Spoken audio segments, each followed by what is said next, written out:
చదువుదాం. కొరింథీయులకు రాసిన మొదటి పత్రిక 13వ అధ్యాయము 13వ వచనాన్ని చదువుదాం. అపోస్తలుడైన పౌలు కొరింథీయులకు రాసిన మొదటి పత్రిక 13వ అధ్యాయము 13వ వచనాన్ని మనం చదువుదాం. చూడండి. కాగా విశ్వాసము, నిరీక్షణ, ప్రేమ ఈ మూడును నిలుచును, వీటిలో శ్రేష్టమైనది ప్రేమయే. చిన్న ప్రార్థన చేసి దేవుని మాటలు మనం విందాం. పరిశుద్ధుడైన తండ్రి, ప్రేమ కలిగిన ప్రభువా, ఈ పరిశుద్ధమైన ఘనమైన నామానికి మా హృదయపూర్వకమైన స్తుతులు, స్తోత్రములు, వందనాలు చెల్లిస్తున్నాం. మరొకసారి మీ బిడ్డల మధ్య ఈ విధంగా మీ మాటలు వినడానికి మా అందరికీ అనుగ్రహించిన భాగ్యమును బట్టి మీకే స్తుతులు, స్తోత్రములు, వందనాలు ప్రభువా. చేరివచ్చిన మీ బిడ్డలందరిని బట్టి వందనాలు. మీ ఆత్మ సహాయం ద్వారా మీరే మాతో మాట్లాడండి. చదవబడిన లేఖన భాగాల్ని దీవించి అందరికీ ప్రయోజనకరమైన సంగతులు అనుగ్రహించి మీరే మహిమ, ఘనత, ప్రభావాలు పొందమని ప్రభు అయిన యేసుక్రీస్తు నామములో స్తోత్రం చెల్లించి ప్రార్థిస్తున్నాము తండ్రి. ఆమెన్. ప్రభునందు ప్రియులారా, మనం చదివిన ఈ వచనంలో 3 ప్రాముఖ్యమైన మాటలు క్రైస్తవ జీవితంలో, ప్రతి క్రైస్తవ జీవితంలో, సేవలో మరియు కుటుంబంలో కనిపించవలసిన సుగుణాలు అన్నమాట. ప్రతి క్రైస్తవ జీవితంలో 3 సుగుణాలు, ఇవి క్రైస్తవ సుగుణాలు, క్రిస్టియన్ వర్చ్యూస్ అంటారు. ఈ 3 సుగుణాల్లో ఈ 3 మాటలు మనం మనసులో ఉంచుకొని జ్ఞాపకం చేసుకుంటే, కొంతమంది వ్యక్తుల జీవితాల్లో ఈ 3 విషయాలలో వారి జీవితాలను ఎలాగా ఉన్నాయో మనము వాక్యంలో మనం చూస్తాం. అబ్రహాము జీవితంలో ఈ 3 విషయాలలో దేవుడు అబ్రహామును పరీక్షించాడు. ఈ 3 విషయాలలో కూడా. తర్వాత క్రొత్త నిబంధనలో మార్తా, మరియల జీవితాల్లో కూడా ఈ 3 సంగతులు ప్రాముఖ్యంగా మనం గమనించగలం. అబ్రహాం జీవితంలో మనందరికీ తెలుసు, కొన్ని సంగతులు మనం జ్ఞాపకం చేసుకుంటే, ఆయన యొక్క విశ్వాసానికి పరీక్ష వచ్చింది. విశ్వాసానికి పరీక్ష. ఆయన నిరీక్షణకు పరీక్ష వచ్చింది. ఆయన యొక్క ప్రేమకు కూడా పరీక్షను ఎదుర్కొన్నాడు. హెబ్రీయులకు రాసిన పత్రికలో ఈ మాటలు మనం చదువుతాం. అబ్రహాం జీవితంలో విశ్వాసమును బట్టి అనే మాట హెబ్రీ పత్రిక 11వ అధ్యాయము మనం గమనిద్దాం. చూడండి. విశ్వాస వీరుల జాబితాలో హెబ్రీ పత్రిక 11వ అధ్యాయము 8వ వచనంలో, అబ్రహాము పిలువబడినప్పుడు విశ్వాసమును బట్టి ఆ పిలుపునకు లోబడి. విశ్వాసమును బట్టి. స్టెఫను తన ప్రసంగంలో అపోస్తల కార్యములో చెప్తాడు, మహిమగల దేవుడు అబ్రహామునకు ప్రత్యక్షమయ్యాడు. ఆదికాండం 12వ అధ్యాయంలో కూడా, నీవు లేచి అని దేవుడు ఆయనకు ప్రత్యక్షమై, నీ బంధువుల యొద్ద నుండి, ఇంటి వారి యొద్ద అందరినీ విడిచి నేను చూపించు దేశమునకు వెళ్ళమని చెప్తాడు కదా. అది విశ్వాసానికి పరీక్ష. తర్వాత వాక్యంలో కూడా మనం చూస్తాము, అబ్రహాము దేవుని నమ్మెను, అది అతనికి నీతిగా ఎంచబడింది. అబ్రహాము యొక్క విశ్వాసానికి పరీక్ష. అబ్రహామును గురించి చరిత్రలో చెప్తున్న సత్యం, చరిత్రలో చెప్తున్న మాటలు, ఆయన ఒక విగ్రహారాధికులు, చంద్రదేవతను ఆరాధన చేసేవాళ్ళని, వాళ్ళ నాన్న కూడా ఒకరోజు ఊరికి వెళ్ళిపోతూ ఈ దేవతల విగ్రహాలన్నీ కూడా ఇంట్లో ఉంటే జాగ్రత్తగా చూసుకోమని చెప్పినప్పుడు, ఆయన ఊరికి వెళ్ళొచ్చే లోపల ఈ విగ్రహాలన్నీ కూడా పడిపోయి ఉంటే, చిన్న విగ్రహాలన్నీ కూడా పడిపోయి పెద్ద విగ్రహం అలాగనే ఉన్నది. ఏమైంది వీటన్నిటికీ అని వాళ్ళ నాయన అడిగినప్పుడు, అప్పుడు అబ్రహాం చెప్పాడంటే, ఇదిగో ఈ పెద్ద విగ్రహము, ఈ చిన్న విగ్రహాలన్నిటిని కూడా కొట్టి పడగొట్టి పాడు చేసింది అని చెప్తే, అప్పుడు వాళ్ళ నాన్న, అరే విగ్రహం ఎలా చేస్తుందిరా అలాగా అంటే, మరి ఇవన్నీ విగ్రహాలు అయినప్పుడు మనం వాటిని ఎందుకు మనం పూజిస్తున్నాం, వాటిని ఎందుకు ఆరాధిస్తున్నాము అని అబ్రహాం ప్రశ్నిస్తాడని. ఇది ఒక చరిత్రలో ఒక మాట అన్నమాట, అలా చెప్తారు. అంటే అబ్రహాముకి మహిమగల దేవుని యొక్క ప్రత్యక్షత వచ్చినప్పుడు ఎక్కడికి వెళ్ళాలో తెలియకుండానే, ఇక్కడ చూడండి హెబ్రీ పత్రిక 11:8లో మనం చూస్తున్నాము, అబ్రహాము పిలువబడినప్పుడు విశ్వాసమును బట్టి ఆ పిలుపునకు లోబడి ఆ మరియు ఎక్కడికి వెళ్ళవలెనో అది ఎరుగక బయలు వెళ్ళాను. ఎక్కడికి వెళ్ళాలో ఎరుగకుండానే బయలు వెళ్ళారు. ఎవరైనా అడిగినా గాని ఏం చెప్తారు? దేవుడు నన్ను పిలిచాడు. ఎక్కడికెళ్తున్నారంటే, ఏమో తెలీదన్నట్లుగా. బయలుదేరి వెళ్ళిపోతా ఉన్నాడు. ఎక్కడికి వెళ్ళాలో తెలియకుండానే ఆయన విశ్వాసానికి పరీక్ష వచ్చినప్పుడు, ఎక్కడికి వెళ్ళాలో ఎరగకుండానే దేవుని యందు విశ్వాసముంచి ఆయన బయలు వెళ్ళినట్లుగా వాక్యంలో మనం చూస్తున్నాం. ఆయన యొక్క నిరీక్షణ విషయంలో కూడా పరీక్షను ఎదుర్కొన్నాడు. రోమీయులకు రాసిన పత్రికలో పౌలు గారు అబ్రహాము యొక్క నిరీక్షణను గురించి ఒక మంచి మాట మనకు వాక్యంలో దొరుకుతుంది చూడండి. 18వ వచనం 4వ అధ్యాయము రోమా పత్రిక. ఆ! ఆ! ఆ! నిరీక్షణకు ఆధారము లేనప్పుడు అతడు నిరీక్షణ కలిగి నమ్మాను. నిరీక్షణకు ఆధారం లేనప్పుడు అతడు నిరీక్షణ కలిగి నిరీక్షణ విషయంలో పరీక్షను ఎదుర్కొన్నాడు. శారా గర్భము ఉడిగిపోయిందని, తాను కూడా వృద్ధాప్యంలో ఉన్నానని ఎలాంటి సోర్స్ లేదు, ఇక పిల్లలు పుడతారన్న ఎలాంటి ఆశలు, నిరీక్షణ లేనటువంటి ఆ సమయంలో అతడు నిరీక్షణ కలిగి ఆధారము లేనప్పుడు, అసలు నిరీక్షించడానికి ఎలాంటి అవకాశం, ఆధారం లేనప్పుడు అతడు నిరీక్షణ కలిగి నమ్మినట్లుగా మనం చూస్తూ ఉన్నాం. నిరీక్షణ విషయంలో పరీక్షను ఎదుర్కొన్నాడు. నీవు అనేక జనములకు తండ్రి, అందుకనే అబ్రామును అబ్రహాముగా మార్చేశాడు. అనేక జనములకు తండ్రి అని పిలువబడుతున్నారు. ఎవరైనా అబ్రహామును అడిగారనుకోండి, నీ పేరేంటయ్యా అంటే, అనేక జనములకు తండ్రి. మరి ఎంతమంది సంతానం నీకు అంటే, పిల్లలు ఎవరు లేరు నాకండి. అరే, పేరేమో జనములకు తండ్రి అని పెట్టుకున్నావు, పిల్లలు ఎవరు లేరంటున్నావు, ఏంటి బాబు అంటే, అదే నిరీక్షణకు ఆధారము లేనప్పుడు అతడు నిరీక్షణ కలిగి నమ్మడం. అది నిరీక్షణ విషయంలో పరీక్షను ఎదుర్కొన్న అబ్రహామును మనం చూస్తున్నాం. అలాగే ప్రేమ విషయంలో కూడా పరీక్షను ఎదుర్కొన్నాడు. ఆదికాండం 22వ అధ్యాయంలో మనందరికీ తెలుసు కదా. చదువుదాం చూడండి. ఆదికాండం 22వ అధ్యాయంలో అబ్రహాము ప్రేమ విషయంలో కూడా పరీక్షను ఎదుర్కొన్నట్టుగా మనం చూస్తూ ఉన్నాం. 22వ అధ్యాయం మొదటి నుంచి ఆ సంగతులు జరిగిన తర్వాత ఉమ్, ఆ, ఉమ్, ఆ, ఉమ్, ఆ, ఆ. నీవు ప్రేమించు ఇస్సాకును తీసుకొని మోరియా దేశమునకు వెళ్ళి అక్కడ నేను నీతో చెప్పబోవు పర్వతములలో ఒక దాని మీద దహన బలిగా అతని అర్పి. ఇది ప్రేమ విషయంలో పరీక్ష. నీవు ప్రేమించు ఇస్సాకు. బైబిల్ గ్రంథంలో ప్రేమ అనే మాట మొట్టమొదటిసారిగా వాడబడినది ఇక్కడే అన్నమాట. 22వ అధ్యాయంలో 2వ వచనంలో ప్రేమ, నీవు ప్రేమించు ఇస్సాకు. నీవు ప్రేమించు. ఇక్కడ ప్రేమ విషయంలో దేవుని ప్రేమించడం, తన కుమారుని ప్రేమించడం, ఈ విషయంలో తను పరీక్షను ఎదుర్కొన్నాడు. ప్రేమ విషయంలో కూడా పరీక్షను ఎదుర్కొన్నట్లుగా మనం చూస్తూ ఉన్నాం. నీవు ప్రేమించు ఇస్సాకును దహన బలిగా అర్పించమన్నప్పుడు అబ్రహాము ఆ పరీక్షలో నెగ్గాడు కదా. ఎలాంటి హెజిటేషన్ చేయలేదు, ఎలాగా వెనకడుగు వేయలేదు. తనకు ప్రేమ విషయంలో, దేవుని ప్రేమించే విషయంలో పరీక్ష వచ్చినప్పుడు ఆ పరీక్షలో అబ్రహాము నెగ్గాడు. ఈ 3 విషయాలలో అబ్రహాము నెగ్గినట్లుగా మనం చూస్తాం. అతని విశ్వాసానికి పరీక్ష వచ్చింది. ఎక్కడికి వెళ్ళాలో తెలియకుండానే వెళ్ళిపోయాడు.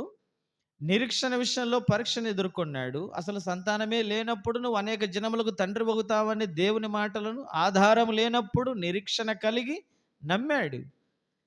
ప్రేమ విషయంలో కూడా నీవు ప్రేమించి ఇస్సాకునంటే నా కుమారుని కంటే దేవా నిన్నే ఎక్కువగా నేను ప్రేమిస్తున్నాను అని చెప్పకనే తాను చెప్పినట్లుగా మనం చూస్తాం. అందుకే దేవుడు అన్నాడు, నీవు దేవునికి భయపడవాడు. ఇందువలన నాకు అర్థమైందని ప్రభువు చెప్తాడు కదా.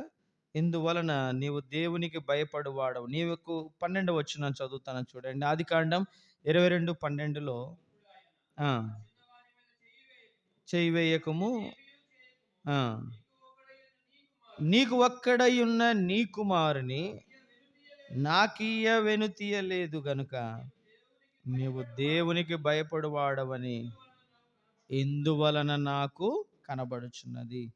దేవుని ఎక్కువగా ప్రేమిస్తున్నాడన్న సంగతి ఆ పరీక్షలో, ఆ ప్రేమ పరీక్షలో అతడు ఎదుర్కొని దేవుడు సాక్ష్యం ఇస్తున్నాడు. వెనుక తీయలేదు, వెనుక తీయలేదు. హెబ్రీ పత్రిక 10వ అధ్యాయం 38వ వచనంలో మాట ఉంటుంది. మన నీతిమంతుడు విశ్వాస మూలముగా జీవించును గాని అతడు వెనుక తీసిన యెడల అతని ఆత్మయందు నాకు సంతోషము ఉండదంటాడు.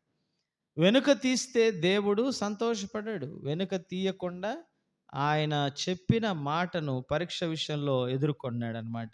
ఇది అబ్రహాం జీవితంలో మనందరికీ తెలిసినదే కాబట్టి నేను క్రొత్త నిబంధనలో మార్తా మరియల జీవితాల్లో నుండి కూడా ఈ విశ్వాసము, ఈ నిరీక్షణ, ప్రేమ విషయంలో వారి జీవితాల్లో కూడా వారు ఉన్నటువంటి పరిస్థితిని మనం ఒకసారి గమనిద్దాం చూడండి. లూకాసు సువార్తలో 10వ అధ్యాయంలో ప్రారంభంలో విశ్వాసమును విషయంలో మార్తా మరియలు యొక్క వైఖరి మనకు కనబడుతుంది. లూకాసు సువార్త 10వ అధ్యాయం 38 నుంచి మనకు తెలిసిన ఈ సంఘటన మనందరికీ తెలుసు. లూకాసు సువార్త 10వ అధ్యాయము 38 నుండి మనకు తెలుసు కదా, మనం చదువుదాం చూడండి. అంతట వారు ప్రయాణమైపోవచ్చుండగా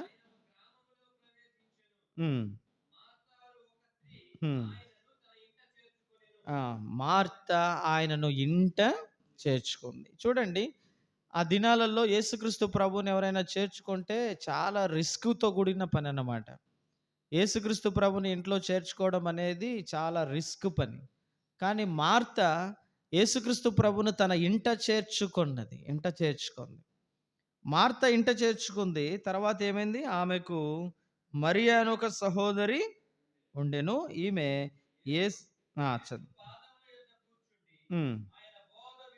వినుచుండెను.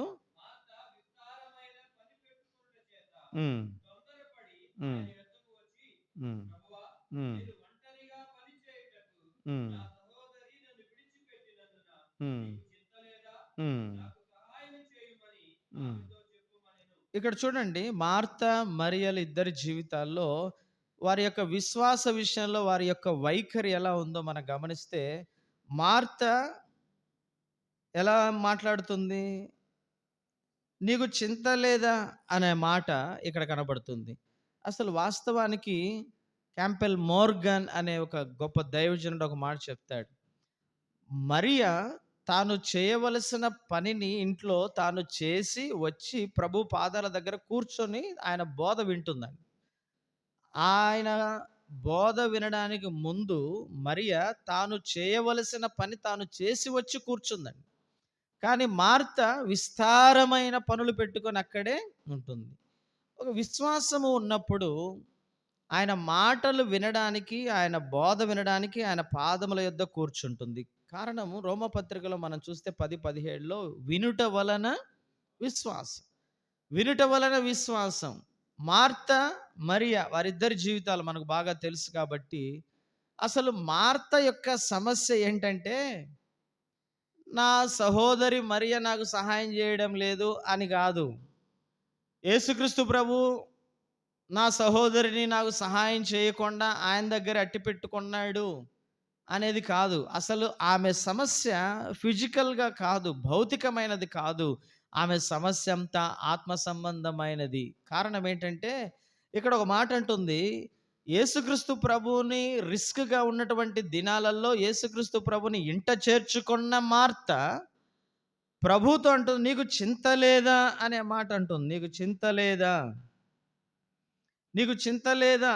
ఇక్కడ మార్త ఎంత మాటకారిగా కనబడుతుందో చూడండి. ఎంత హుషారుగా ఉన్నట్టుగా ప్రభువునే అసలు ఇంట్లోకి తీసుకొచ్చిందే మార్త. కానీ ఆయన మాటలు వినడము ద్వారా విశ్వాసం కలుగుతుందన్న సంగతిని మరిచి పనులలో నిమగ్నమైపోయింది. కానీ మరియ తాను చేయవలసిన పని చేసి వచ్చి ప్రభు పాదాల దగ్గర ఆయన మాటలు వింటూ విశ్వాసములో అభివృద్ధి పొందుతున్నట్లుగా మనం చూస్తూ ఉన్నాం. ఇక్కడ ప్రభువుకి ఇద్దరు కావాలి.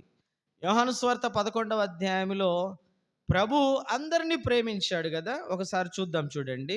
మార్త, మరియ, లాజరును కూడా ప్రభు ప్రేమించినట్లుగా 11వ అధ్యాయము యోహాను సువార్తలో మనకు కనబడుతుంది. 5వ వచనం.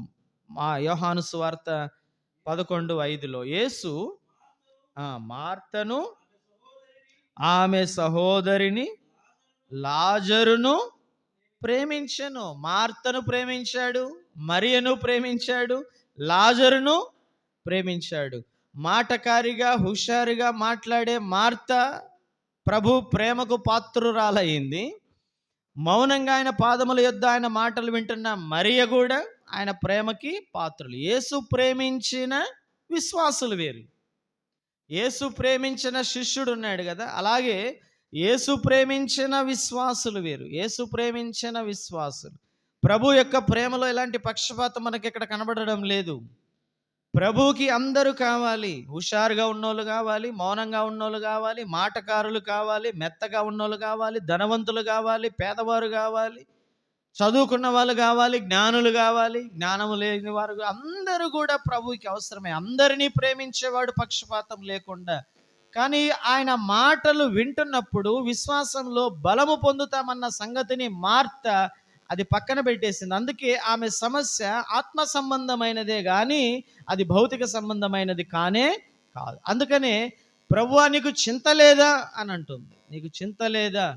ఈ సందర్భం మనకు శిష్యుల జీవితాల్లో కూడా మార్కు సువార్త 4వ అధ్యాయంలో ఆయన తుఫాన్లో ప్రయాణిస్తున్నప్పుడు కూడా సేమ్ ఇదే మనకు కనబడుతుంది కదా. ఒకసారి చదువుదాం చూడండి. మార్కు సువార్తలో 4వ అధ్యాయంలో మనకు కనబడుతుంది ఆ మాట. శిష్యులు కూడా ప్రభుని తుఫాన్లో చిక్కుకున్నప్పుడు అంటారు చూడండి. 38వ వచనం చదువుదాం.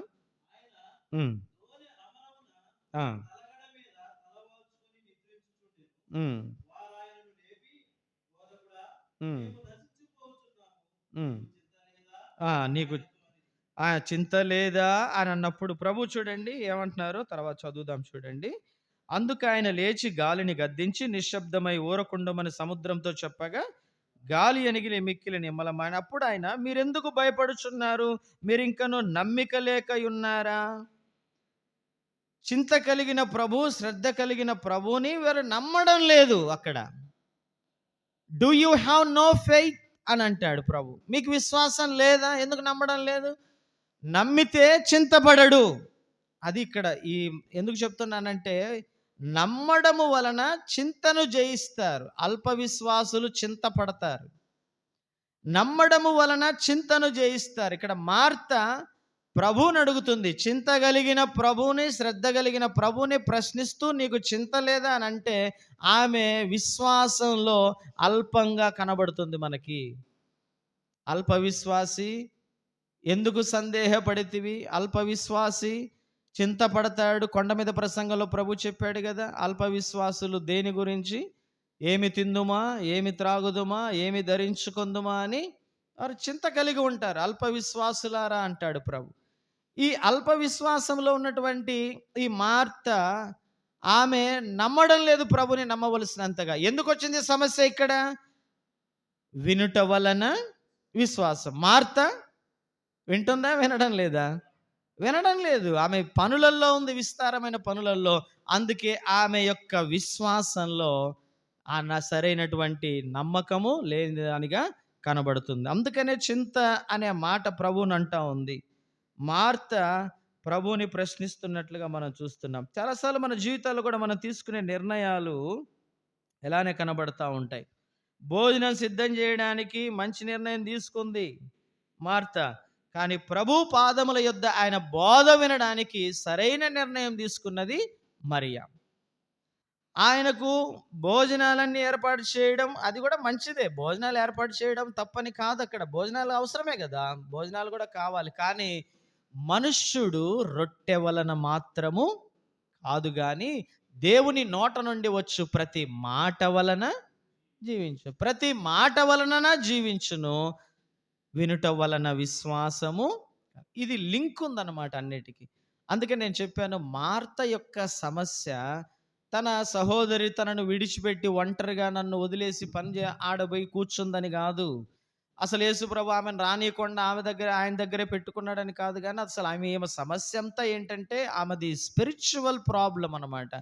వింటే నీకు విశ్వాసం వచ్చేదే. నువ్వు రొట్టె వలన మాత్రం కాదు, దేవుని మాట వలన బ్రతుకుతామన్న సంగతిని తాను మరచిపోయి ఆ విస్తారమైన పనులలో ఉంటుంది.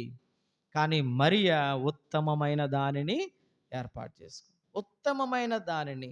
అందుకే ప్రభు గద్దించాడు, అవసరమైనది ఒక్కటే అని ప్రభు చెప్తున్నాడు. భౌతిక ఆహారం కంటే ఆత్మ సంబంధమైన ఆహారమే ప్రాముఖ్యం. ఆత్మ సంబంధమైన ఆహారమే ప్రాముఖ్యం అన్న సంగతి అర్థమైంది. విశ్వాస విషయంలో మార్త, మరియ వారి జీవితాలను మనం చూసినప్పుడు, మార్త దేవుని మాట వినకుండా అల్ప విశ్వాసిగా ఉంటూ చింత లేదా అని చింత కలిగి ఉంది. మరియ అన్ని పనులు చేసుకొని వచ్చి ప్రభు పాదాల దగ్గర కూర్చొని విశ్వాసంలో బలపడినట్లుగా మనం చూస్తూ ఉన్నాం.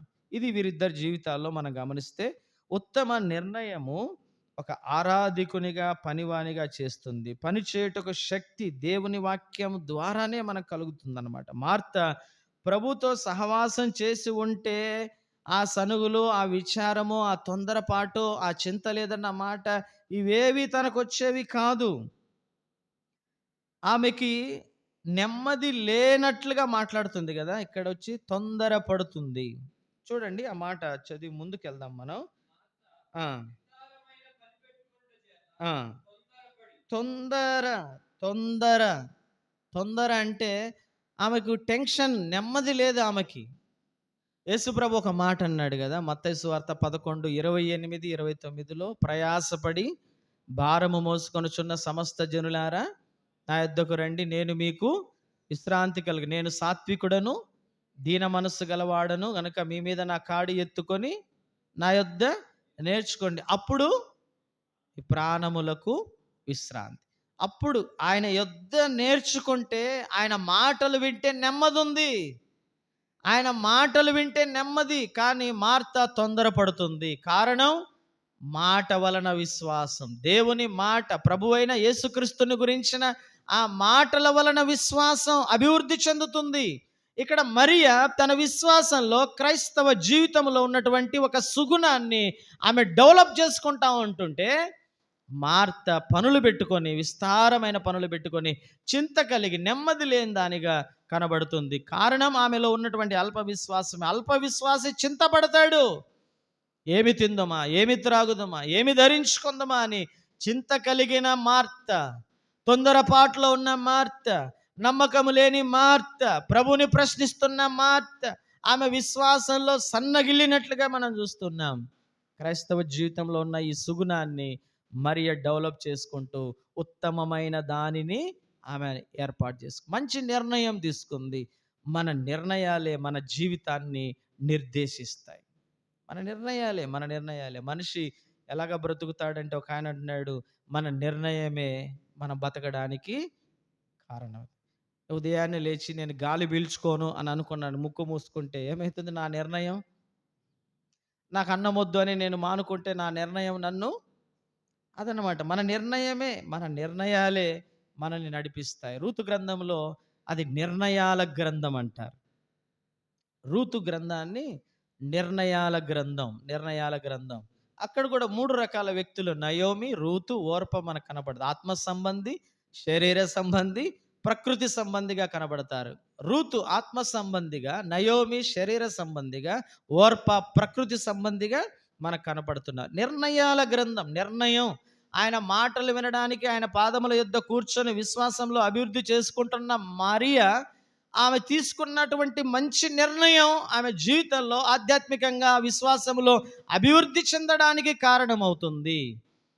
రూతు తీసుకున్న ఆ మంచి నిర్ణయం, నీ దేవుడే నా దేవుడు, నీ జనమే నా జనము, నీవు మృతి పొందు చోటనే నేను మృతి పొందేదను, ఈ మాటలన్నీ చెప్తున్నప్పుడు ఆమె విశ్వాసంలో ఆమె కూడా అభివృద్ధి చెంది మనకు కనపడుతున్నట్లుగా చూస్తున్నాం. ఇది మొదటిది. క్రైస్తవ జీవితంలో ఈ 3 సుగుణాలలో విశ్వాస విషయంలో వీరిద్దరిని పరీక్షిస్తున్నప్పుడు మరియ దేవుని వాక్యాన్ని వినడానికి ఆమె విశ్వాసాన్ని అభివృద్ధి చేసుకుంటుంది. మార్త విస్తారమైన పనుల చేత తొందరపడి ఆత్మ సంబంధమైన తన సమస్యను ప్రభు ఎదుట ఆమె వ్యక్తపరిచి ఆమె గద్దించబడినట్లుగా చూస్తారు. రెండవది, నిరీక్షణ విషయంలో కూడా వీరిద్దరి విషయంలో మనం గమనిస్తే 11వ అధ్యాయం యోహాను సువార్త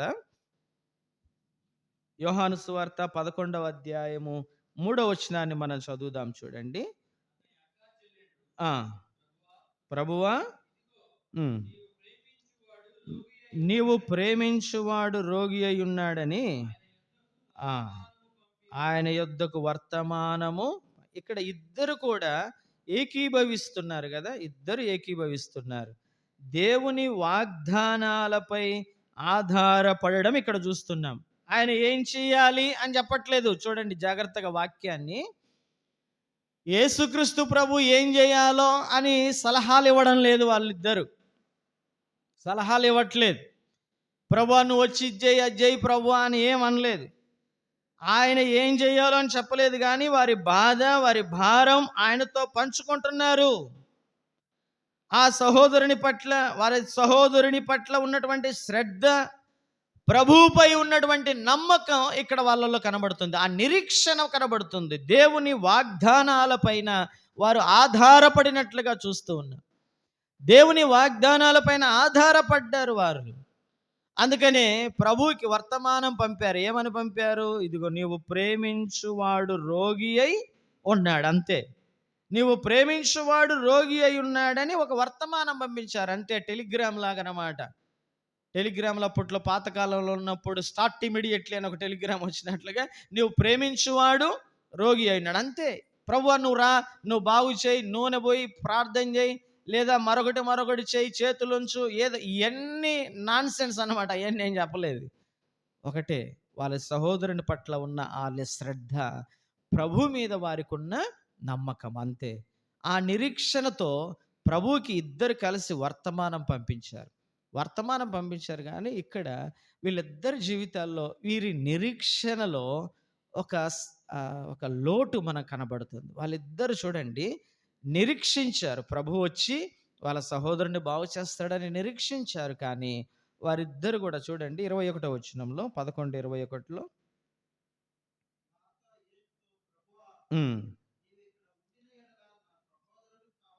ఆ మాట ఏమంటున్నారు? ప్రభువా అని అంటున్నారు. మరలా ఏమంటున్నారు?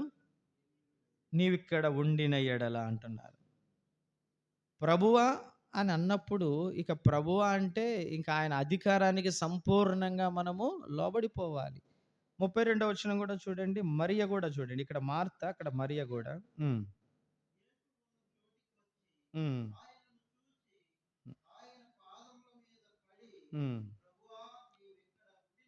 ప్రభువా నీవిక్కడ, ఇక్కడ లాజరు చనిపోయాడు కదా, లాజరు చనిపోయాడు. ఇక 4 దినాలు నడక ఎలాంటి హోప్స్ లేవు. ఇది అన్నమాట, ఎలాంటి హోప్స్, ఎలాంటి నిరీక్షణ ఇక లేదు, అయిపోయింది. వర్తమానం పంపించేశారు ఇద్దరు కలిసి, కానీ లాజరు చనిపోయాడు. ఇక వాళ్ళకి ఏమన్నా, ఇంకా చచ్చిపోయినాడు కదా, ఇంకేమన్నా హోప్స్ ఉంటాయా? ఏమీ లేదు. కానీ వీళ్ళిద్దరూ ఒక మాట అంటున్నారు, ప్రభువా అని అంటున్నారు, మరలా నమ్మడం లేదు. మరలా నీవు ఉండిన ఎడల అంటున్నారు, ప్రభువా అని అంటారు, నమ్మడం లేదు. ప్రభువా అని మరియా అన్నది, మార్త అన్నది, కానీ నమ్మడం లేదు. ఇదే మనము పేతురు జీవితంలో చూస్తాం, లోతు జీవితంలో కూడా మనం చూస్తాం. ప్రభువా అని అంటారు. ఒకసారి మనం జ్ఞాపకం చేసుకుందాం, తెలిసిన మాటలే. అపోస్తల కార్యముల గ్రంథం 10వ అధ్యాయంలో పేతురు చూడండి. అపోస్తల కార్యముల గ్రంథం 10వ అధ్యాయంలో 14వ వచనం. వద్దు ప్రభువా, ఆ మాట సరి, వద్దు ప్రభువా అంటున్నాడు, వద్దంటున్నాడు. ఆదికాండం 19వ అధ్యాయంలో లోతు జీవితంలో కూడా చూడండి, లోతు కూడా సేమ్ ఇలానే మాట్లాడతాడు. చూడండి 18వ వచనం, ఆదికాండం 19వ అధ్యాయం 18వ వచనంలో కూడా లోతు, ప్రభువా అలాగూ కాదు. పేతురు ఏమంటున్నాడు? వద్దు ప్రభువా అంట. వీళ్ళు ఏమంటున్నారు? ఇక్కడ లోతు అదే అంటున్నాడు, పేతురు అలానే అంటున్నారు, మరియ మార్తలు కూడా ప్రభువా అని అన్నప్పుడు ఆయన అధికారానికి మనము ఒప్పుకోవాలి, ఇంకంతే. ఇక ఆయన మన జీవితాలకు ప్రభువుగా ఉన్నప్పుడు ఇక మరొక సందేహానికి తావు ఉండకూడదు, ఇంకా మరొక డౌట్ అనేది ఇక రాకూడదు. ఆయన ప్రభు అయినప్పుడు ఇక అంతే.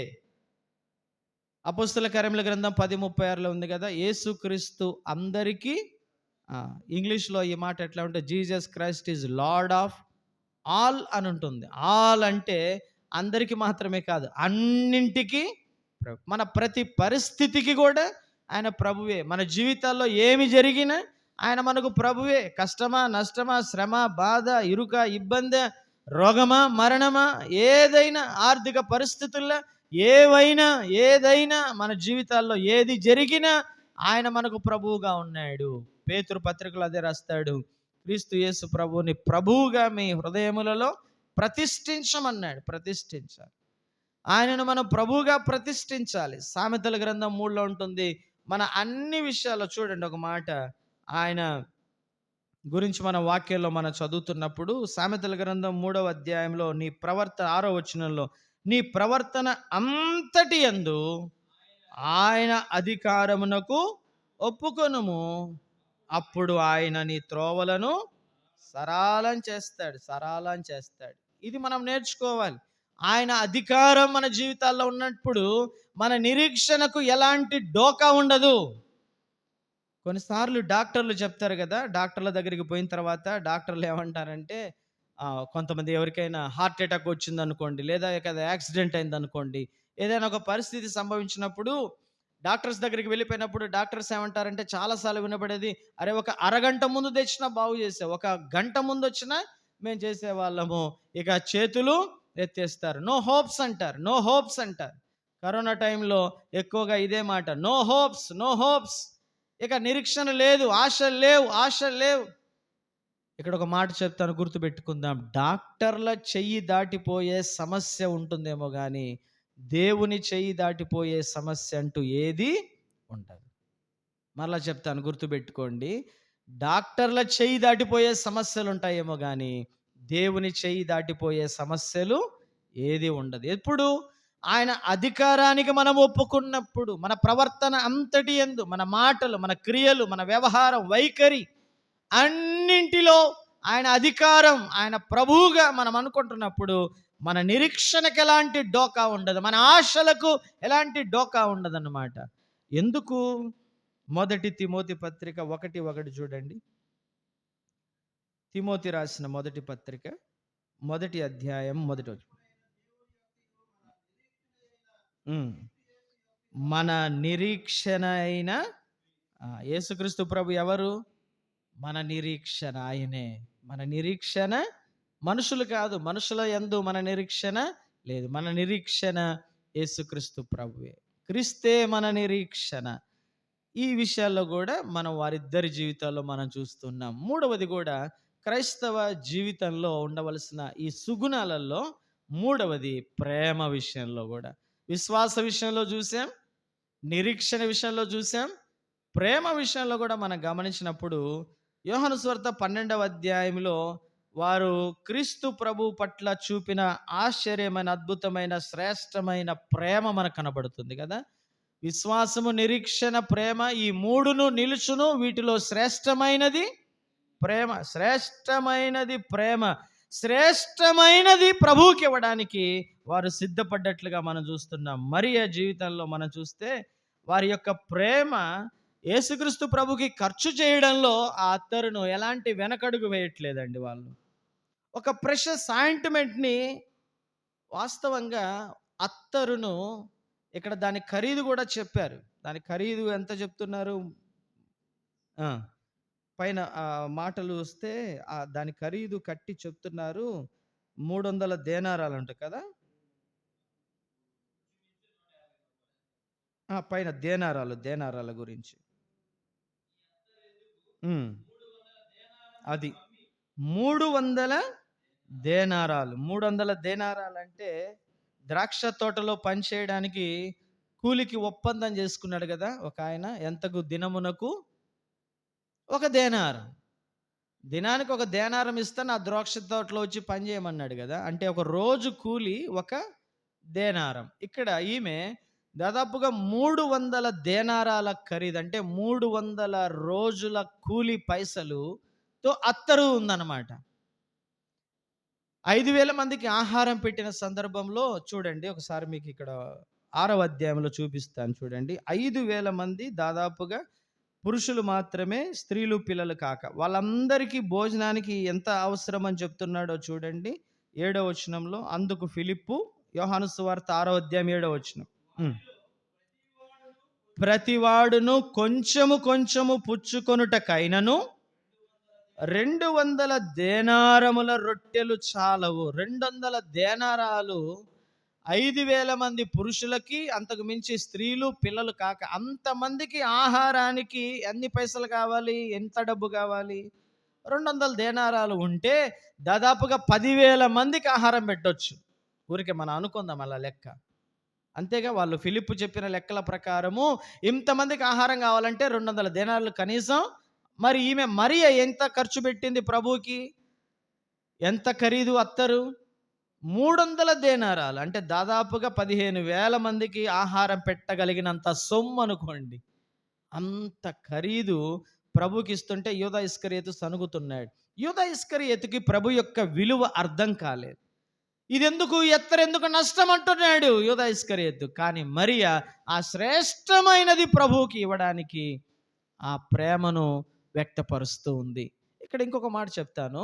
అత్తరును యూదా స్త్రీలు ఇశ్రాయేలు స్త్రీలు, యూదులు, వాళ్ళు అత్తరును ఆడపిల్లలు ఎందుకు దాచుకుంటారంటే, చనిపోయిన వాళ్ళ కుటుంబ సభ్యుడికి అత్తరు పూయడానికి అదొక కారణం. రెండవది, తన వివాహం కొరకు అత్తరును దాచుకుంటారు. ఈ రెండు చూడండి, చనిపోయిన వ్యక్తికి అత్తరు పోయడానికన్నా అత్తరు దాచుకుంటారు. రెండవది, తన వివాహం కొరకైనా దాచుకుంటారు. కానీ లాజరు చనిపోయాడు కదా, 11వ అధ్యాయంలో లాజరు చనిపోయాడు. కానీ ఈ అత్తరు 12వ అధ్యాయంలో ప్రభువుకి పూసింది కదా అభిషేక అత్తరుతోటి. అంటే ఈ అత్తరును తనను ఎంతో ప్రేమించే తన సహోదరునికి కూడా అత్తరును వాడలేదు మరియ. ఎవరి కోసం వాడింది? ప్రభు కోసమే వాడింది. ఇంట్లో ఒక వ్యక్తి చనిపోయాడు, తనకు వాడకుండా దాన్ని అలానే అట్టిపెట్టి, అంటే ఇక్కడ మరియ తన ప్రేమ శ్రేష్టమైనదని తన సహోదరుని కంటే ప్రభువుని ఎక్కువగా ప్రేమిస్తున్నానన్న సంగతిని మనకు తెలియజేస్తుంది. తన వివాహం కొరకు కూడా సిద్ధపరచుకుంటుంది. కానీ ఆమె వివాహం కొరకు కూడా దాన్ని వాడుకోవడం లేదు. ముందే ప్రభువుకి ఆ అత్తరును వాడేస్తుంది. ఈ రెండిటిని బట్టి మనకు అర్థమయ్యే సంగతి ఏంటంటే, మరియ ప్రభుని ఎంత ప్రేమించిందో, ఆ కుటుంబం ఎంతగా ప్రేమించిందో. ఇక్కడ మార్త కామ్గా కనబడుతుంది. మార్త ఏమన్నా మాట్లాడినట్టుందా? ఇక్కడ కామ్ అయిపోయింది. లాజరు కామ్గా ఉన్నాడు. వీళ్ళంతా సైలెంట్ పరిచర్య చేస్తూ ఉన్నారనమాట. ఆయన దగ్గర లాజరు కనబడుతున్నాడు, మార్త కనబడుతుంది, మరియ కనబడుతుంది. ఇప్పుడు ఒక మాట చెప్తాను చూడండి. లూకాసు వార్త 10వ అధ్యాయంలో అక్కడంతా ఒక వాసన వచ్చింది. ఏం వాసన? 10వ అధ్యాయంలో వంటలు. లూకాసు వార్త 10వ అధ్యాయంలో ఇంట్లోకి పిలిచింది కదా, మార్త ఇంట చేర్చుకొని ఏం చేస్తుంది? విస్తారమైన పనులు పెట్టుకుంది కదా. విస్తారమైన అంటే అక్కడ ఏంటి? అక్కడ అంత మసాలా వాసనలు అనుకుంటే, ఊరికే సాంబారు వాసనలు, చికెనో మటనో ఏదో ఆ స్మెల్, భోజనాల వాసన. లూకాసు వార్త 10వ అధ్యాయంలో 38 నుంచి 11వ అధ్యాయంలో ఏ వాసన? లాజరు చనిపోయాడు, ఇక్కడ మరణ వాసన ఉంది. కానీ 12వ అధ్యాయంలో ఏం వాసన? అత్తరు వాసన. అత్తరు వాసనతో ఆ ఇల్లు. ప్రభువుకి మనమిచ్చే విలువను బట్టి మన గృహాలు సువాసనతో నింపబడతాయి. ప్రభుకి నువ్వు ఎంత విలువనిస్తావో, ఎంత వాల్యూగా, ఆయన ఎంత అమూల్యమైన వాడో నువ్వు ఎరిగితే మన గృహాలు, మన జీవితాలు అంత సువాసనను వెదజల్లుతాయి. క్రీస్తు సువాసన 2వ కొరింథీ పత్రికలో మనం గమనిస్తాం. ప్రభువుని గురించిన సువాసన, యేసుక్రీస్తు ప్రభుని గురించిన రక్షణ వాసన, మరణపు వాసనలో నుండి సువాసనలోనికి వచ్చేసారు.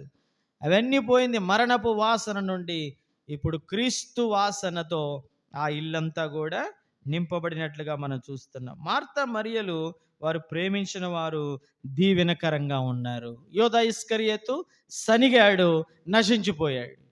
ఈ అత్తరెందుకు, నష్టం అంటున్నాడు. ప్రభు యొక్క విలువను ఎరగనటువంటి యూదా ఇస్కరియోతు అత్తరు నష్టం అనుకున్నాడు. తన జీవితమే నష్టమైపోయింది, నాశనం అయిపోయాడు. మార్త మరియలు ప్రభువుని ప్రేమించారు. వారిని గురించి ప్రభు ఒక మాట అన్నాడు. ఏంటంటే, వీరిని గురించి ఎక్కడ ఒక్కసారి చూడండి. మార్కు సువార్త 14వ అధ్యాయం 9వ వచనంలో, మార్కు సువార్త 14:9. సర్వలోకములో ఎక్కడ ఈ సువార్త ప్రకటించబడుతుందో అక్కడ ఈమె చేసినదియు జ్ఞాపకార్థముగా. అంటే ఈ మార్తా మరియల జీవితాలు మనం గమనిస్తే, లాజరు ఈ బేతనీలో ఉన్నటువంటి ఈ కుటుంబము వారి కుటుంబానికి దీవెనగా ఉన్నారు, వారి బేతనీయ గ్రామానికి దీవెనగా ఉన్నారు, సర్వలోకానికి దీవెనగా ఉన్నారు. అది వీరి జీవితాల్లో ఏంటంటే ఈ 3 విషయాలు వారి జీవితాల్లో: విశ్వాసము, నిరీక్షణ, ప్రేమ. ఈ మూడింటిని మనం గమనిస్తున్నప్పుడు వారు సర్వలోకానికి దీవెనగా, ఇప్పటికి కూడా ప్రపంచవ్యాప్తంగా వీరు చేసిన పనిని ప్రశంసింపబడుతూనే అది ప్రభు చెప్తున్నాడు. దేవుడి మాటలు మన కొరకు దీవించును గాక. మనల్ని మనం కూడా పరీక్ష చేసుకుందాం. ప్రార్థన చేద్దాం. తలలు వంచి కళ్ళు మూసుకోనండి. ప్రార్థన చేద్దాం. క్రైస్తవ సుగుణాలు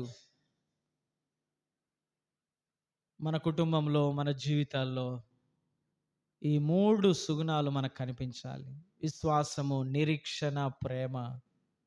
అబ్రహాము జీవితంలో ఆయన విశ్వాసానికి పరీక్షను ఎదుర్కొన్నాడు, నిరీక్షణ విషయంలో పరీక్షను ఎదుర్కొన్నాడు, ప్రేమ విషయంలో పరీక్షను ఎదుర్కొన్నాడు. మార్త మరియల జీవితాల్లో కూడా విశ్వాసము, నిరీక్షణ, ప్రేమ, ఈ 3 విషయాలు మనం చూస్తున్నాం. వారి కుటుంబానికి దీవెనగా ఉన్నారు, వారి గ్రామానికి దీవెనగా ఉన్నారు, సర్వలోకానికి దీవెనగా ఉన్నది ఆ కుటుంబం. మరి నీవు నేను ఎలా ఉన్నాం పరీక్ష చేసుకుందాం. ఈ 3 క్రైస్తవ సుగుణాలలో అభివృద్ధి చెందించమని ప్రభువుని అడుగుదాం. ఆ విధంగా మన జీవితాలు కొనసాగిద్దాం. ప్రార్థన చేద్దాం. ప్రేమగల తండ్రి, పరిశుద్ధుడైన ప్రభువా, మీకు వందనాలు. విశ్వాసము, నిరీక్షణ, ప్రేమ, ఈ 3ను నిలుచును, వీటిలో శ్రేష్టమైనది ప్రేమయే అని మీ మాటలు మేము విన్నాం ప్రభువా. అబ్రహాము జీవితంలోను, మార్త మరియల జీవితాల్లోనూ మీరు మాకు నేర్పించిన పాఠాల కొరకై స్తోత్రాలు. ఏ మాటలైతే మేము విన్నామో ఆ మాటల ప్రకారంగా, వాక్య ప్రకారం జీవించడానికి మా అందరికీ నీ కృపను దయచేసి మీరే మహిమ, ఘనత, ప్రభావాలు పొందమని మా ప్రభువును ప్రేరక్షకుడునైన యేసుక్రీస్తు ప్రభు శ్రేష్టమైన నామములో స్తోత్రం చెల్లించి ప్రార్థిస్తున్నాము తండ్రి. ఆమెన్. అందరికి వందనాలు.